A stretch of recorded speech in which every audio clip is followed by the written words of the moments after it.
Hi everybody, कैसे हैं आप लोग। तो आ गए हैं हम द इंडस्ट्रियल डिस्प्यूट एक्ट के आखिरी पड़ाव पे। जैसा मैंने आपको बताया था कि ये हमारा आखिरी लेक्चर होने वाला है, जहां हम स्टार्ट करने वाले हैं सेक्शन 33 से।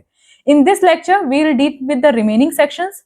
इन केस आपको कोई क्वेरी होती है तो you can ask me any time, I will be more than happy to answer you. चलिए शुरू करते हैं। मैं आशा करती हूँ कि प्रीवियस लेक्चर आप देख कर आए हैं, क्योंकि अगर नहीं देखे हैं तो फिर ये ऐसा लगेगा जैसे कि कुछ अलग सा हो रहा है और आपको कुछ समझ में ही नहीं आ रहा है। तो मैं फिर से रिकमेंड करूंगी कि प्रीवियस लेक्चर्स देख लीजिए, क्योंकि पूरा एक्ट एक दूसरे से इंटरकनेक्टेड होता है। तो अगर आप जब आपको basic terminologies, basic conceptual clarity होगी तो आप इसको बेहतर तरीके से समझ पाएंगे। चलिए शुरू करते हैं। आते हैं सेक्शन 33 पे, that is condition of service etcetera to remain unchanged during certain circumstances specially during pendency of proceedings. अब देखिए ये क्या लिखा है इसमें भाई। तो मान लेते हैं कि मैं एक वर्कर हूं, ठीक है, I am working in a company. अब जब मैं किसी कंपनी में काम कर रही हूँ और मैंने उसी कंपनी के अगेंस्ट में कुछ उसके जो ऐसे प्रैक्टिसेस थे जो कि मतलब ह्यूमन राइट वायलेटिव थे या फिर जो इस एक्ट के अकॉर्डिंग नहीं थे, तो उस केस में क्या किया जाएगा। उस केस में क्या मेरे सर्विस कंडीशन को ऑल्टर किया जा सकता है, क्योंकि सामने वाला जाहिर सी बात है गुस्सा तो होगा, ह्यूमन नेचर है। तो क्या उस गुस्से में मेरा नुकसान हो सकता है, क्योंकि मैं अपने हक की बात कर रही हूँ। तो उस कंडीशन में ये जो सेक्शन है, सेक्शन 33, ये बताता है कि जो सर्टेन चेंजेस जो आपका सर्विस कंडीशन है वो अनचेंज्ड होगा during the pendency of the proceeding. कहता है कि नो एम्प्लॉयर शैल, कोई भी ऐसा एम्प्लॉयर ऐसी कोई भी हरकत नहीं कर सकता है। क्या नहीं कर सकता है, क्या नहीं कर सकता है कि वो क्या करे, prejudice to the workman concerned in this dispute. अगर कोई व्यक्ति है जिसने क्या किया है कि कोई कंप्लेन कर दी है और उसके अगेंस्ट प्रेजुडिस करे, कुछ ऐसी एक्टिविटी कुछ कर रहे हैं जो कि सिर्फ इनका ही हो रहा है, मतलब सैलरी कट कर रहे हैं मान लेते हैं, पर सिर्फ इनका ही कर रहे हैं, तो दैट इज नॉट अलाउड। पहला तो ये नहीं कर सकते, ठीक है। अगर कोई डिस्प्यूट से रिलेटेड कोई कंडक्ट है, ठीक है, डिस्प्यूट रिलेटेड कंडक्ट है, ठीक है, और उसके कारण आप व्यक्ति को क्या कर रहे हो, डिसमिस कर रहे हो या पनिश कर रहे हो, तो वो भी आप नहीं कर सकते हो। You can not do it, the employer can not do it, ठीक है। और क्या नहीं कर सकते, इसका पार्ट 2 कहता है कि during the pendency of proceeding, during the pendency of proceeding, pendency of proceeding, proceeding के पेंडेंसी में क्या नहीं कर सकते, ऑल्टर नहीं कर सकते हैं। क्या ऑल्टर नहीं कर सकते हैं, condition of service, condition of service, ठीक है। कंडीशन ऑफ सर्विस जो है वो आप ऑल्टर नहीं कर सकते हैं। लेकिन अगर कोई कंडीशन ऑफ सर्विस है not related to dispute, not related, sorry spelling गलत हो गई, नॉट रिलेटेड टू डिस्प्यूट, अगर कोई कंडक्ट है, कोई कंडीशन है, तो उसको आप ऑल्टर कर सकते हो। उसी तरीके से अगर कोई पनिशमेंट है, अगर कोई पनिशमेंट है, नहीं तो ऐसा तो व्यक्ति इम्यून हो जाएगा ना, बिल्कुल। देखो दोनों का ध्यान रखना है, एक बैलेंस मेंटेन करके चलना है। तो ऐसे तो वर्कर बिल्कुल कुछ भी करेंगे कि भाई हमको तो कोई कुछ बिगाड़ ही नहीं सकता हमारा। तो उस कंडीशन में अगर कोई पनिशमेंट है जो कि, या कोई डिसमिसल है जो कि इससे रिलेटेड नहीं है, not related to the, not related to the dispute, ये भी इससे रिलेटेड नहीं है, तो उस केस में आपको क्या करना पड़ेगा, आप वो सारे डिसीजंस ले सकते हो। लेकिन अगर डिस्प्यूट से ही रिलेटेड और उसके लिए आप कुछ कर रहे हो तो दैट इज नॉट अलाउड, ठीक है। I guess it's clear for you, ये आपको अच्छे से क्लियर हो गया होगा सेक्शन 33। चलिए अब अगर ऐसा होता है, हमने क्या कहा कि ये आप नहीं कर सकते हो, ये जो दो एक्टिविटीज हैं ये आप नहीं कर सकते हो, लेकिन अगर किया तो कहता है सेक्शन 33 ये कहता है कि स्पेशल प्रोविजंस है जिसमें कि कंप्लेन की जा सकती है, कंप्लेंट इन राइटिंग हो सकती है। अगर आप ऐसा कुछ करते हो कि सामने वाले को हैरेस कर रहे हो, सामने वाले को परेशान कर रहे हो कि सामने वाले ने कंप्लेन किया है इसलिए, तो कंप्लेन इन राइटिंग हो सकती है। किसको हो सकती है, to conciliation officer, to conciliation officer या बोर्ड। जो कंसिलिएशन ऑफिसर है या बोर्ड है उसको आप क्या कर सकते हो, उसको आप कंप्लेन कर सकते हो राइटिंग में, पहला। और दूसरा क्या कर सकते हो, या तो कंसिलिएशन ऑफिसर को कर सकते हो, या तो जो आपका आर्बिट्रेटर है, या जो कोर्ट है प्रॉपर, या जो ट्राइब्यूनल है, ठीक है। वो क्या करेंगे कि इनको भी कर सकते हो, और इनको जैसे ही कंप्लेंट की कॉपी मिलेगी, जैसे ही इनको कंप्लेंट की कॉपी मिलेगी, वो उन पे एक्शन लेना शुरू करेंगे। दे विल स्टार्ट एडजुडिकेटिंग, ये इस पे एक्शन लेना शुरू करेंगे। ठीक है, तो क्या है, पहला सेक्शन क्या कहता है कि भाई आप ऐसा कोई भी, एम्प्लॉयर को कहा जा रहा है कि आप ऐसी कोई भी एक्शन नहीं करोगे जिससे कि या तो प्रेजुडिस हो या तो कुछ ऐसा डिसमिसल पनिशमेंट हो जो कि डिस्प्यूट से रिलेटेड है। अगर डिस्प्यूट से रिलेटेड नहीं है, इट्स ओके। और अगर ऐसा होता है तो सेक्शन 33A इसकी रेमेडी बताता है कि आप कंप्लेन कर सकते हो, और जैसे ही ये जाएगा अथॉरिटी के पास, वो इसको एडजुडिकेट करेंगे और इसका समाधान निकालेंगे। ठीक है, चलिए आते हैं नेक्स्ट सेक्शन पे। Section 33C। 33C क्या कहता है बेटा? 33C कहता है recovery of money, recovery of money due from an employer. ठीक है, कोई अवार्ड मिला, ठीक है, कोई सेटलमेंट मिला, और इसमें क्या है कि जो वर्कर है वो इंटाइटल्ड है। ठीक है, वो the worker is entitled, the worker is entitled for it. तो अब उस केस में क्या होगा कि भाई उस व्यक्ति को उसका अवार्ड मिलना चाहिए। अगर वो व्यक्ति अवेलेबल नहीं है तो उसके जो नॉमिनीज होंगे, ठीक है, इसके जो नॉमिनी होंगे या इसके जो ईयर्स होंगे, ठीक है, ये इन सब को ये अवार्ड मिलना चाहिए। अगर अवार्ड नहीं मिलता है तो एप्लीकेशन देंगे, किसको देंगे भाई? एप्रोप्रिएट गवर्नमेंट को। किसको देंगे? एप्रोप्रिएट गवर्नमेंट को एप्लीकेशन देंगे कि भाई ये जो मनी है ये नहीं मिला है, और एप्रोप्रिएट गवर्नमेंट वहां के कलेक्टर साहब को ये आदेश, मतलब ये फाइल को आगे बढ़ाएंगी और आदेश देंगी कि भाई जो भी एप्रोप्रिएट एक्शन है वो लिया जाए। तो एप्रोप्रिएट एक्शन यहाँ पे लिया जाएगा। ठीक है, अगर सामने वाला व्यक्ति जो है वो पैसे नहीं दे रहा है, खासकर ये तब होता है जब the employee is no more, जो वर्कमैन है वो नहीं है। ठीक है, he has left heavenly abode, और उसके जो एयर्स हैं वो परेशान होते रहते हैं कि भाई वो प्रूव ही करते रहते हैं कि भाई हम नॉमिनी है, हम ईयर है, हमको वैसे, क्योंकि वो एम्प्लॉयर सोचता है कि भाई अब तो हमको पैसे देने ही नहीं है। तो ऐसे कंडीशन में क्या करना है कि अगर आप कंप्लेन करते हैं तो एप्रोप्रिएट गवर्नमेंट, तो एप्रोप्रिएट गवर्नमेंट क्या करेगा? कलेक्टर को बोलेंगे, क्योंकि एप्रोप्रिएट गवर्नमेंट खुद आके तो नहीं कर सकते ना, तो the concern authority is collector, और कलेक्टर जो है वो एप्रोप्रिएट एक्शन उस समय पर लेंगे। ठीक है, चलिए आते हैं अगले सेक्शन पे। अगला सेक्शन क्या कहता है देखते हैं। चलिए, अगला सेक्शन कहता है बेटा कि अगर ऐसा लगता है कि ये जो मनी का इश्यू बहुत ज्यादा हो रहा है, कोई कंपनी है जो कि बहुत ज्यादा ऐसा प्रॉब्लम क्रिएट कर रही है या कुछ भी ऐसा कर रही है, तो लेबर कोर्ट जो है हमारी, क्योंकि बार बार लेबर कोर्ट में केसेस जाएंगे तो that will be a problem, time consuming process एक ही चीज के लिए। तो वो क्या कर सकते हैं? वो एक कमिश्नर को अपॉइंट कर सकते हैं।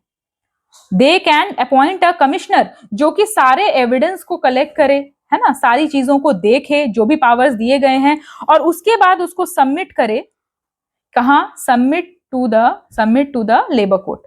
ठीक है, इसको कहां सबमिट करे? लेबर कोर्ट में सबमिट करे, और फिर लेबर कोर्ट जो है वो फिर अपना डिसीजन दे। ठीक है, क्योंकि it's a very hectic process कि बार बार हम अफेक्टेड एग्रीव पार्टी को बुला रहे हैं, जो आपके लॉयर्स हैं या जो भी लीगल आपने रिप्रेजेंटेटिव हायर किया है उनके पैसे लगते हैं, सब बहुत सारी चीजें हैं। तो ये एप्रोप्रिएट कोर्ट जो लेबर कोर्ट है वो क्या कर सकती है? वो एक कमिश्नर अपॉइंट कर सकती है, और वो कमिश्नर लेबर कोर्ट में अपना रिपोर्ट सबमिट करेंगे, और उस हिसाब से लेबर कोर्ट जो है वो अपना एडजुडिकेशन देगी। ठीक है, चलिए अब ये जो डिसीजन है बेटा, लेबर कोर्ट वाला जो डिसीजन है, डिसीजन जो है ये वाला, ये डिसीजन जो है ये फिर एप्रोप्रिएट गवर्नमेंट को बताया जाएगा।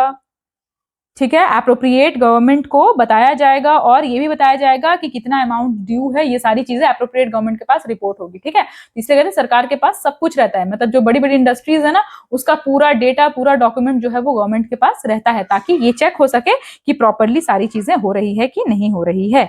चलिए आते हैं सेक्शन 34 पे। सेक्शन 34 क्या कहता है बेटा? Cognizance of offence.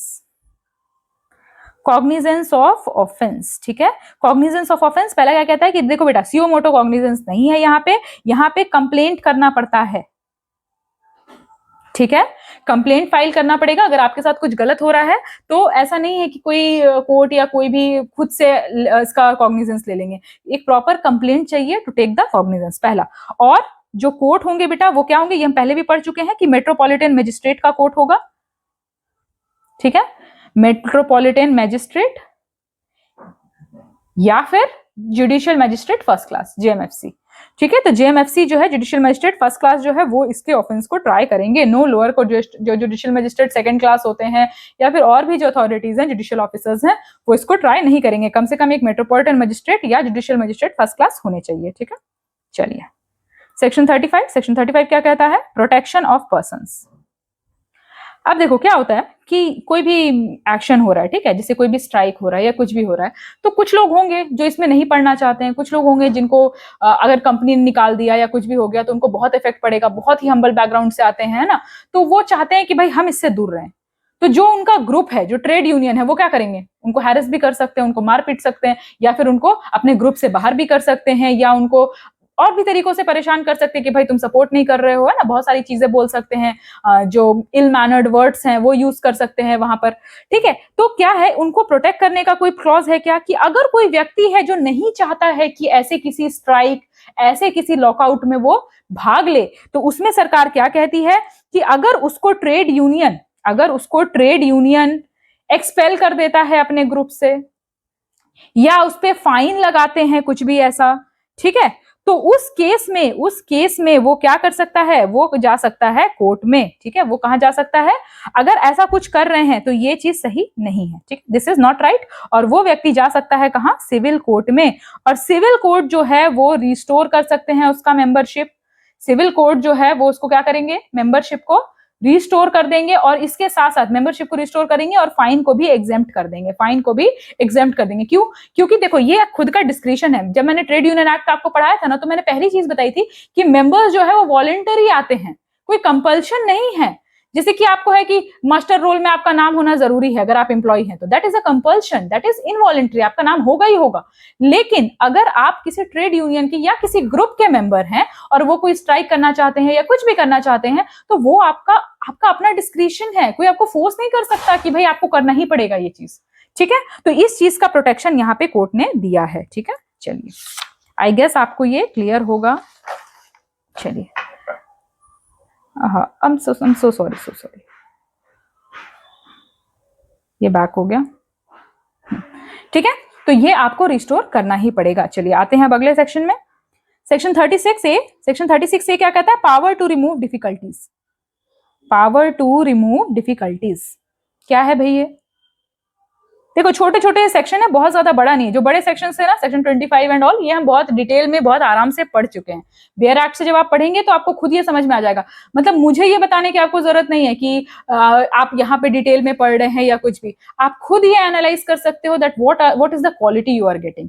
ठीक है, जो क्वालिटी आप गेन कर रहे हैं ना, which is very difficult to get, the detail explanation is very difficult, and I want कि जो क्वालिटी मैं आपको दे रही हूं तो उसी क्वालिटी से आप भी पढ़ाई करें ताकि इसका पूरा बेनिफिट आप ले सकें। ठीक है, तो पावर टू रिमूव डिफिकल्टीज में क्या है भाई कि जो एप्रोप्रिएट गवर्नमेंट है बेटा, कि अगर उनको कोई ऐसा एप्रोप्रिएट गवर्नमेंट को, जैसे कि कोई वेग सा वो है, मतलब कि स्टेटमेंट जो है वो कोई वेग सा स्टेटमेंट है, मतलब कि समझ में नहीं आ रहा है कि क्या अवार्ड दिया गया है या क्या सेटलमेंट किया गया है। ठीक है, तो उस केस में उसको इंटरप्रेट करने के लिए इसको रेफर किया जा सकता है। कहां भाई? Refer to the labour court, refer to the court या ट्राइब्यूनल, चाहे वो डिस्ट्रिक्ट हो चाहे वो नेशनल हो, तो इसको रेफर किया जा सकता है कोर्ट में या ट्राइब्यूनल में, और वहां पर जहां पे रेफर किया जा रहा है वहां पर इसको क्या है? इंटरप्रेट किया जाएगा। मतलब होता है ना, कुछ ऐसे वर्ड्स का हेर फेर होता है, समझ में नहीं आता, इंटरप्रिटेशन डिफरेंट होता है, तो वो जो कोर्ट और ट्राइब्यूनल है वो इसको फिर क्या करेगी? सुनेगी फिर से, मतलब अगर जरूरत लगती है तो, नहीं लगती है तो कोई बात नहीं, वो उसको उसका डिटेल बताएगी और उसके बाद वो जो है अपना फाइनल ऑर्डर दे देगी यहाँ पर। ठीक है, फाइनल ऑर्डर दे देगी, और ये फाइनल ऑर्डर जो होगा ये फाइनल भी होगा और बाइंडिंग भी होगा। ठीक है, क्योंकि यहाँ पे उसकी जो इश्यूज है या क्लैशेस हैं उसकी कोई गुंजाइश नहीं है। ठीक है, चलिए सेक्शन 37 क्या कहता है बेटा? सेक्शन 37 कहता है protection of action under the act. देखो, अब कोई भी व्यक्ति है, कोई भी कंसर्न्ड ऑफिसर है या कोई भी एम्प्लॉयर है या कोई भी वर्कमैन है, उन्होंने अगर इस एक्ट के अकॉर्डिंग कोई काम किया है अच्छे फेथ में, हो सकता है कि थोड़ा बहुत इधर उधर हो जाए, कुछ हो सकता है कि अच्छा करने गए थे पर थोड़ा सा प्रॉब्लम हो गया, ठीक है। अगर कुछ भी ऐसा होता है, लेकिन अगर आपने गुड फेथ में according to the clauses of this act अगर आपने एक्शन किया है, तो फिर आप पे कोई भी सूट या लीगल प्रोसीडिंग नहीं चलेगा, ठीक है। कोई भी सूट या लीगल प्रोसीडिंग आप पे नहीं चलेगा। क्यों? क्योंकि आपने गुड फेथ में काम किया है और एक्ट के अकॉर्डिंग किया है। लेकिन अगर आप अपने मन से कुछ करने जा रहे हो तो फिर वो गुड फेथ हो, बैड फेथ हो, लेकिन आप अपने मन से करने जा रहे हो, कुछ भी लिखा नहीं और उल्टा कॉन्ट्रेरी है इसका, तो फिर उस केस में कैसे प्रूफ करोगे फेथ, है ना। लेकिन अगर आपने एक्ट के अकॉर्डिंग कुछ काम किया, specially for the government officials, कि अगर उन्होंने एक्ट के अकॉर्डिंग कुछ काम किया है तो उस केस में उनको वो पूरी इम्यूनिटी दी जाएगी कि भाई उनपे कोई लीगल सूट या लीगल प्रोसीडिंग जो है वो नहीं चलेगा, ठीक है। चलिए आते हैं सेक्शन 38 पे। सेक्शन 38 क्या कहता है? Power to make rules. कौन बनाएगा भाई? तो ये आपको बहुत अच्छे से पता है, इतने सारे हमने एक्ट्स पढ़ लिए है ना कि मतलब अब आप इसको आंख बंद करके बता सकते हो कि रूल कौन बनाएगा। रूल बनाएंगे हमारे एप्रोप्रिएट गवर्नमेंट साहब, है ना। क्या क्या रूल बनाएंगे? तो एक बार तो हम पहले भी पढ़ चुके हैं, पर ये एक लिस्ट है जो कि उसको कंसोलिडेट किया हुआ है। तो पहला क्या है भाई? जहां जहां पे एप्रोप्रिएट गवर्नमेंट लिखा होगा कि this will be done by appropriate government, वही इसका पावर हो जाएगा। जैसे कि कंसिलिएशन ऑफिसर को अपॉइंट करने का, है ना, कंसिलिएशन ऑफिसर, बोर्ड्स का कॉन्स्टिट्यूशन, फिर कोर्ट्स का कॉन्स्टिट्यूशन, ये सब कुछ क्या है कि आपका एप्रोप्रिएट गवर्नमेंट करती है। और क्या करती है बेटा? आर्बिट्रेशन अग्रीमेंट कैसे बनेगा, है ना, क्या फॉर्मेट होगा, ये भी कौन डिसाइड करता है। इसमें सिग्नेचर होंगे पार्टीज के, तो क्या जो भी रूल्स रेगुलेशंस हैं वो सब भी कौन डिसाइड करता है? तो एप्रोप्रिएट गवर्नमेंट करती है, ठीक है। और क्या करती है? चलिए देखते हैं। एसेसर्स को अपॉइंट करती है, अपॉइंटमेंट ऑफ एसेसर्स, ठीक है। ये सब हमने पिछले लेक्चर्स में पढ़ा है कि दो एसेसर्स को अपॉइंट कर सकते हैं अगर लगता है कॉन्सिलिएशन ऑफिसर को कि एक्सपर्ट एडवाइस चाहिए, ठीक है। और क्या कर सकती हैं? तो वर्क्स कमिटी जो है हमारी, वर्क्स कमिटी, ये भी हम पढ़ चुके हैं। तो वर्क्स कमिटी जो है उसका कॉन्स्टिट्यूशन और फंक्शन, है ना, कॉन्स्टिट्यूशन एंड फंक्शन, इसको भी कौन डिसाइड करता है? तो एप्रोप्रिएट गवर्नमेंट करती है। उसके बाद और क्या करती है भाई? सैलरी अलाउंसेस, जितने भी ऑफिसर्स हैं उनकी सैलरी अलाउंसेस का कौन डिसाइड करता है? तो एप्रोप्रिएट गवर्नमेंट करती है, ठीक है। और क्या करते हैं कि भाई जो स्ट्राइक है, लॉकडाउन है, उसके जो रूल्स होंगे वो क्या होंगे, स्ट्राइक्स या लॉकआउट्स हैं उसके रूल्स क्या होंगे, ठीक है। तो ये सारे, और लास्ट में एक वो दिया हुआ है कि अगर कोई और मैटर लगता है जो जरूरी है तो any other matter as prescribed, ठीक है। और कोई भी मैटर जो जरूरी लगता है तो उसको भी ये यहाँ पे डिफाइन करते हैं, ठीक है।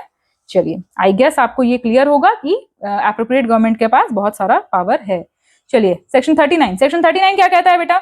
Delegation of powers. देखो, ये तो आपको पता है कि एप्रोप्रिएट गवर्नमेंट के पास पावर है, ठीक है। लेकिन अगर वो चाहे कि भाई बहुत सारे काम है, एप्रोप्रिएट गवर्नमेंट के पास बहुत सारे काम है, तो वो अपना पावर डेलीगेट भी कर सकती है। लेकिन कैसे बोल दी और हो जाएगा डेलीगेट? नहीं, via notification.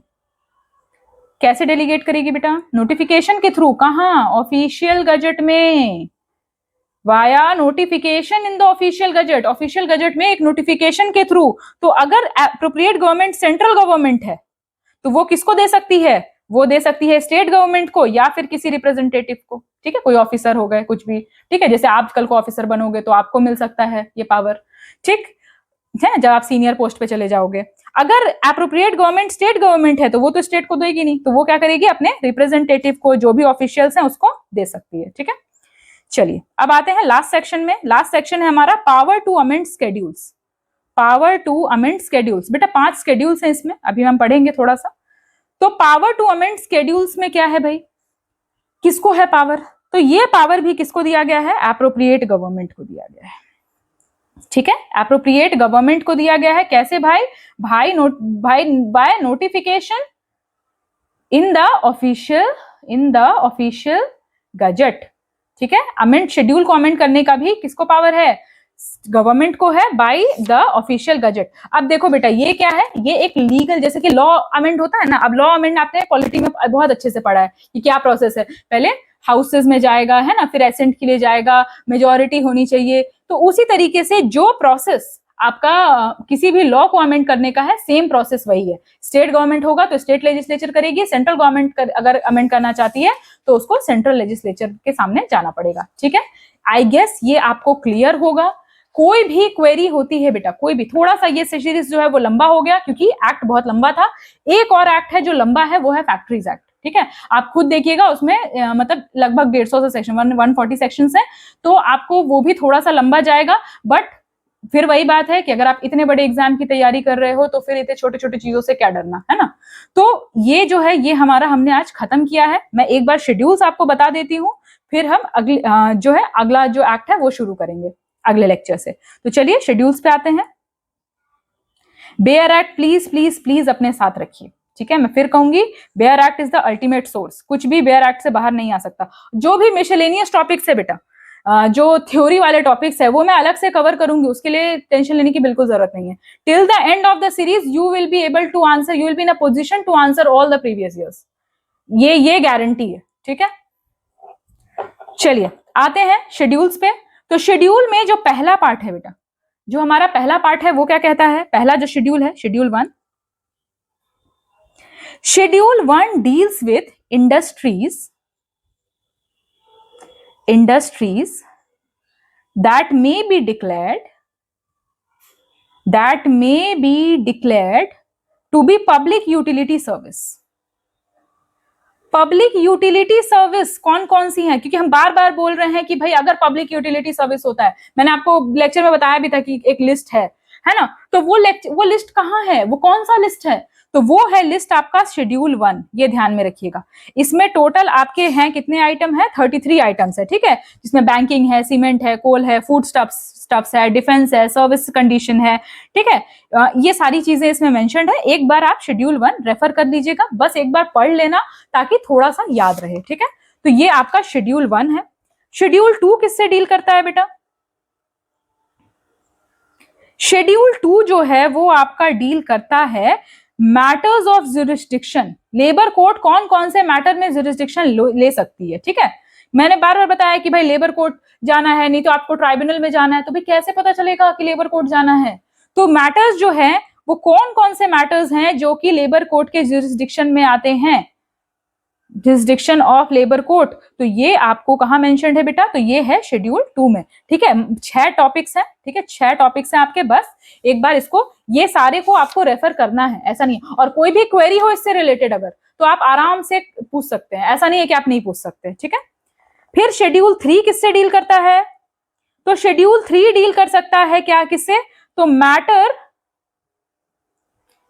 With in the jurisdiction of tribunals. जो ट्राइब्यूनल्स है बेटा उससे डील करता है, तब ना हमको कंफर्म होगा कि भाई कहां हमको ट्राइब्यूनल में जाना है, कहां हमको कोर्ट में जाना है। तो ये मैटर यहाँ पे है, जिसमें क्या क्या आएगा बेटा, hours of working, rest time, leave, ठीक है, फिर डिसिप्लिन, रिट्रेंचमेंट, ये सब है आपका ट्राइब्यूनल का मैटर, ठीक। चलिए शेड्यूल 4 किससे डील करता है, तो शेड्यूल 4 डील करता है conditions of service. Conditions of service जिसके लिए नोटिस की जरूरत पड़ेगी, है ना। कुछ कंडीशंस है जिसके लिए नोटिस की जरूरत नहीं है, पर कुछ कंडीशंस हैं जैसे कि वेज हो गया, ठीक है, अलाउंसेस हो गया, आवर्स ऑफ वर्क हो गया, लीव हो गया, इसमें आपको नोटिस की जरूरत पड़ती है।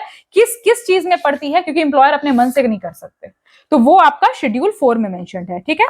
और शेड्यूल 5 में क्या मेंशन्ड है बेटा, जिसे मैं बार बार हम लोग पढ़ भी रहे थे एक्ट में कि अनफेयर लेबर प्रैक्टिस नहीं करना है। तो क्या है भाई अनफेयर लेबर प्रैक्टिस, तो अनफेयर लेबर प्रैक्टिस आपका डिफाइंड है किसमें, शेड्यूल 5 में। तो schedule 5 deals with unfair labour practices. कौन कौन सी ऐसी चीजें हैं जो कि आपकी अनफेयर लेबर प्रैक्टिस में आती है, तो ये आपका पांचों जो 5 शेड्यूल हैं ये यहाँ पे मेंशन्ड है। कोई भी क्वेरी होती है तो आप मुझसे पूछ सकते हैं, ऐसा नहीं है कि एक्ट खत्म हो गया तो आप क्वेश्चन नहीं पूछ सकते। You can ask it anyway, I will try to give my response as soon as possible. तो पढ़ते रहिए, अपनी तैयारी बिल्कुल डबल जोश से करिए। और कभी कभी ऐसा होगा कि आप थक जाओगे, आपको बहुत लेंदी लगेगी चीजें कि अरे क्यों पढ़ना है इतना, लेकिन यकीन मानो जिस दिन रिजल्ट आएगा ना, ये सारी मेहनत वर्थ इट होगी, आपकी भी और मेरी भी। तो चलिए मिलते हैं अगले लेक्चर में एक नए एक्ट के साथ, तब तक पढ़ते रहिए और जल्दी से ऑफिसर बनिए। चलिए बाय बाय।